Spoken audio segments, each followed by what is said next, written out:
For over 10 years, I've been working with clients as a counsellor. For over 10 years, clients have walked into my office feeling unfulfilled, feeling distressed.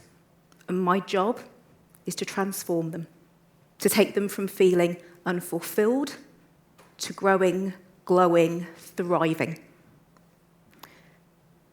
And what's really interesting in transforming and taking my clients through that journey is that I had to go through that journey myself first. And so I'm really privileged to work with all the clients that I do. I'm thinking back to 20 years ago, qualifying, graduating from a psychology degree, going on and doing a master's, then working in retail, in academia, in the media. At one point, I even worked as a climate change researcher. And then I trained as a counsellor and then as a coach. So my experience has allowed me to recognise that whatever we go through in life forms part of our journey, forms part of who we are right now in the world. But my journey also helped me to recognise that I was becoming more and more curious about other people. And not just the individual clients I worked with, but on a global issue, what I was seeing were lots and lots of people who were unhappy and unfulfilled in their lives. And I see it as a global issue. It's a global issue that today so many people live unfulfilled, unhappy lives. And so my job is to help you all. Going from this global issue, I'm also thinking about then the individuals that I work with. And so my work, the tools, the techniques I use with my clients is to take them from unfulfilled to feeling that they are thriving in this world. So many clients come to me feeling wilted. So many clients come to me feeling that they've got nothing going on for them in their lives. So let me ask each and every one of you right now, what do you think of yourself? What opinions do you have of yourself? What comes to mind? These are some of the things that clients say to me. I'm not good enough. I'm not where I want to be. Somebody else has it better than me. That girl, that boy, that man, that woman. They're doing what I want to do, but I'm not there. Raise your hand if any of these resonate with you. Raise your hand if you feel you've ever said this to yourself. I think that's pretty much most people in the audience. Thank you.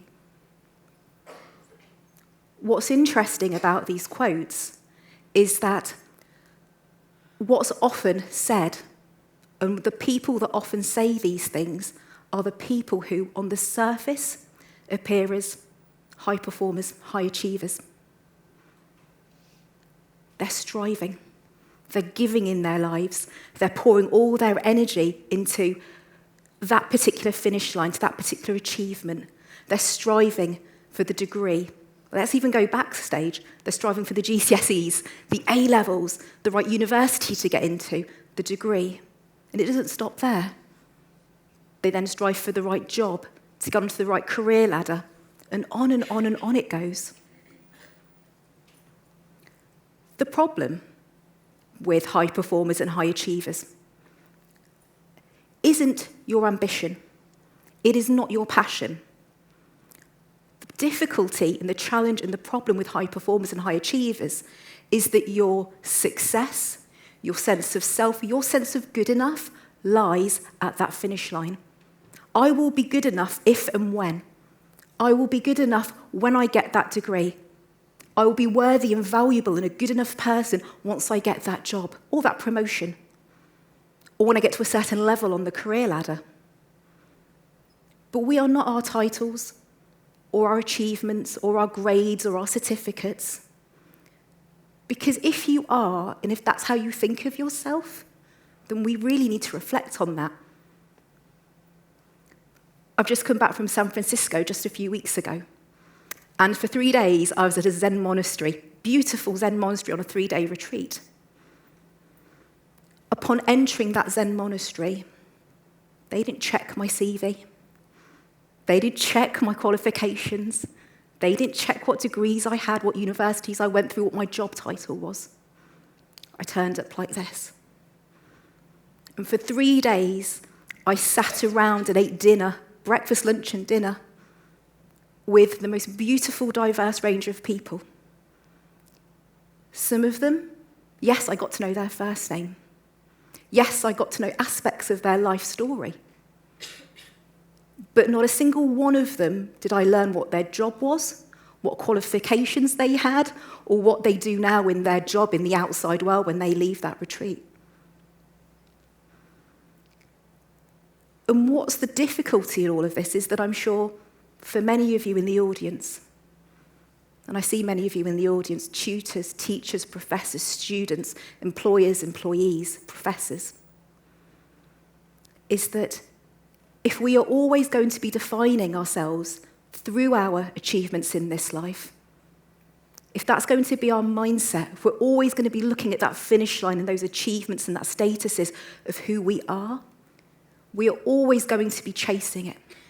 Because guess what? Once you reach that one, when you get to that first finish line, have you made it then? I don't think so. What happens? The next finish line appears, and then the one after, and the one after that. So the problem with that mindset is that it's a mindset of coming from a position of lack. You're coming from a place of lack because your value doesn't come from within, it comes from outside of you. It comes from a sense of something out there is going to make me feel good enough in here. So really what I'm here today to talk about is how do we fill ourselves up with abundance and how do we feel good enough about ourselves right now? What's really interesting with high achievers, higher performers, people who are always chasing that finish line or that achievement or that status, is that it's an action of giving. It's pouring energy out of you. It takes a lot to chase down that finish line. It takes a lot to chase down those qualifications, the degree, the job, the promotion.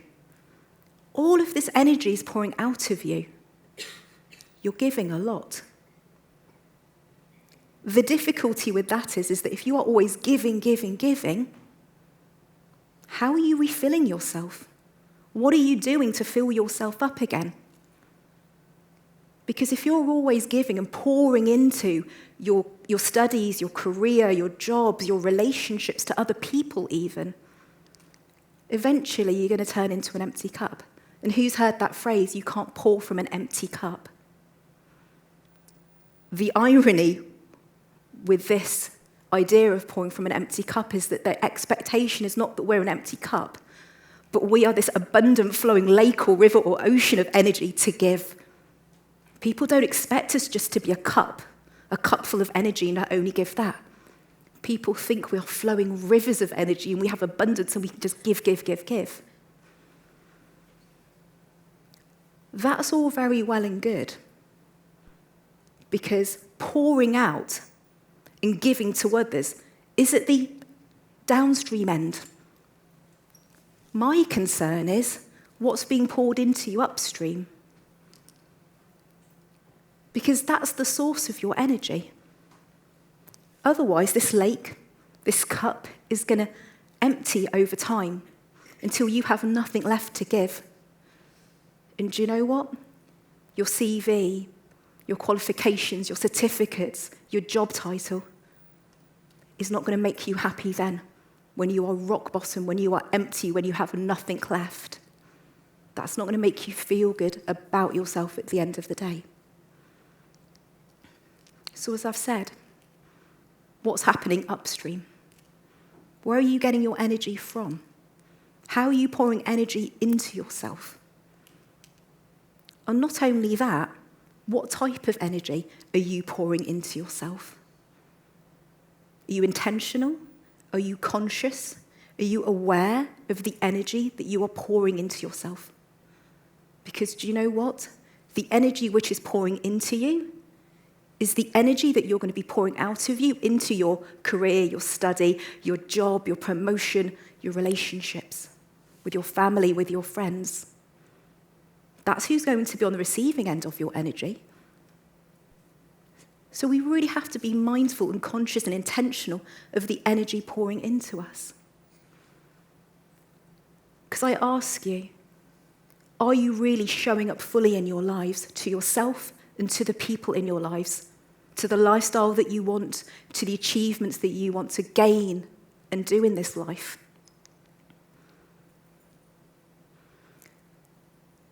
If we focus so much on the end result, like any high-performance car, if we want good outcomes, if we want to run our lives effectively and efficiently, we need to be putting good fuel into ourselves. We want to be filling ourselves up with good energy. And this is where the art of flowfilment comes in. This is how we transform. This is how we grow ourselves. This is how we feed ourselves. Flowfilment is both the flow of energy coming into us and being mindful of that, intentional of that, good, positive energy. And the second part of it, and this is the part that often gets missed when we talk about self-care, is the energy that's flowing into us, is it even fulfilling to you? Does it feel good? Self-care nowadays can often be good exercise, get a lot of good rest and sleep, and eat a healthy diet. Well, that's great when it comes to our physical self-care. I'm talking about our emotional self-care. I'm talking about our spiritual self-care. I'm talking about soul food. What are you feeding your soul? Because that's what you're going to be thinking of yourself each and every day.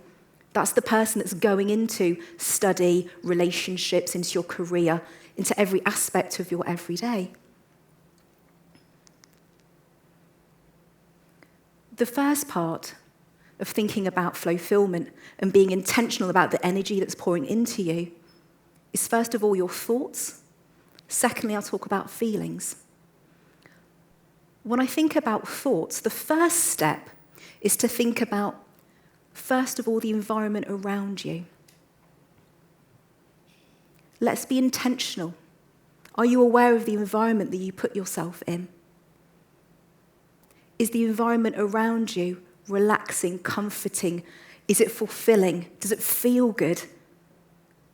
I'm thinking about your office, your bedroom, your bathroom, your kitchen, every room that you go into and live in day out. Is that environment comforting, relaxing, fulfilling for you? Because if not, you are putting yourself within an environmental energy that is filling you up with something that doesn't make you feel good about yourself. So one thing you can do as of today, straight away, is think about, how does my environment feel to me? For me, I know I can't work in a cluttered, chaotic office. It needs to be organised. Or my bedroom needs to be relaxing. So again, in the environment around me, I'm intentionally creating an energy that I'm filling myself up with. Another step in thinking about your environment is, who do you surround yourself with? Who are your friends? Who are your work colleagues? Are you intentional about how much time you spend with people and how they make you feel?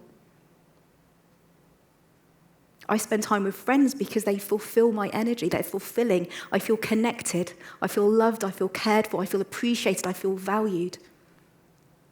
That's fulfilling time for me. Do you think about that? Do you feel that when you're with your friends? Are they your cheerleaders? Are they your tribe? Are they in your corner cheering you on? Are they supportive of you? Do they value you? Do they appreciate you? Always remember that the energy that's flowing into you will be the energy that flows out of you.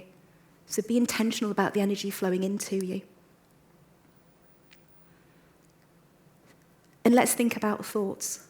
So not only is it about the environment and the energy that your environment flows into you, but also your thoughts. This is the inner world now, inner game. No one teaches us this, but this is what we have to really get to grips with. How do you think of yourself? Are your thoughts positive or negative? Do you think of yourself in a critical way, in a self-harming way? Are your thoughts muddy? Or are your thoughts positive, refreshing, valuing of yourself, honouring yourself? Because what water are you swimming in? Are you swimming in muddy, toxic water?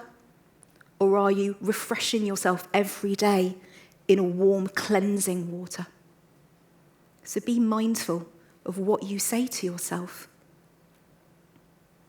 Again, a way of starting to develop the art of flowfilment is to start writing every single day, at the end of each day, 3 positive thoughts or opinions about yourself. You start doing it as of today.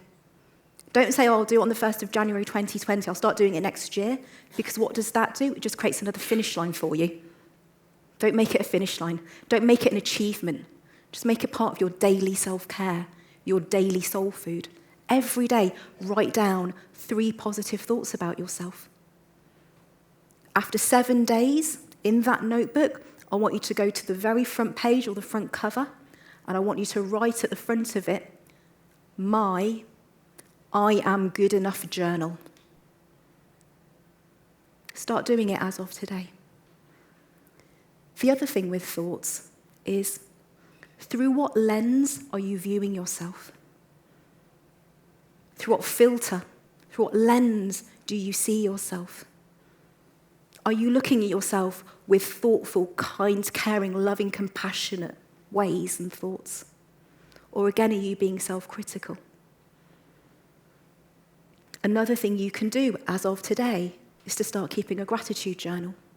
Each and every day, write down 10 things that you are grateful for about yourself. Let's start building ourselves up. Let's start feeding ourselves soul food.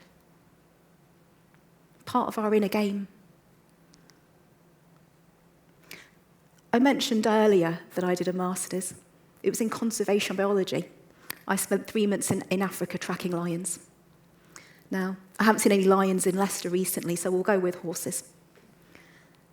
When I think of feelings, I think of horses. Because like feelings, horses are meant to be free, yet we break them in. Like horses, our feelings are not there to be tamed. Our feelings need to flow freely through us.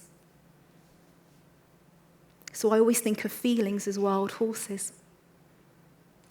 Because as feelings flow into us, think again of soul food, as feelings flow into us, we need to also let them flow out of us. And like wild horses, we need to let them run free. Like wild horses, what do they need? A big, wide, open field to run freely in. So honour your feelings, value your feelings. They're here to tell you something about your experience. They're here to remind you that each and every second of your life is an experience for you. It is your truth. So honour your feelings. Let them roam wild. Let them roam free within you. Let them flow into you. Honour them, value them, and then let them go. Finally, I just want to say that the art of flowfilment, the ability to be intentionally creative about our energy flowing into us and out of us, and for it to be fulfilling for us, allows us to thrive, allows us to transform, allows us to grow and glow. Because without it, without love, care, kindness for ourselves and for each other, where does that leave the world? What kind of global community are we without this? Without love, care, kindness that we show towards ourselves or towards each other, is a world without compassion. And what's a world without compassion? Is a world with no humanity. Thank you.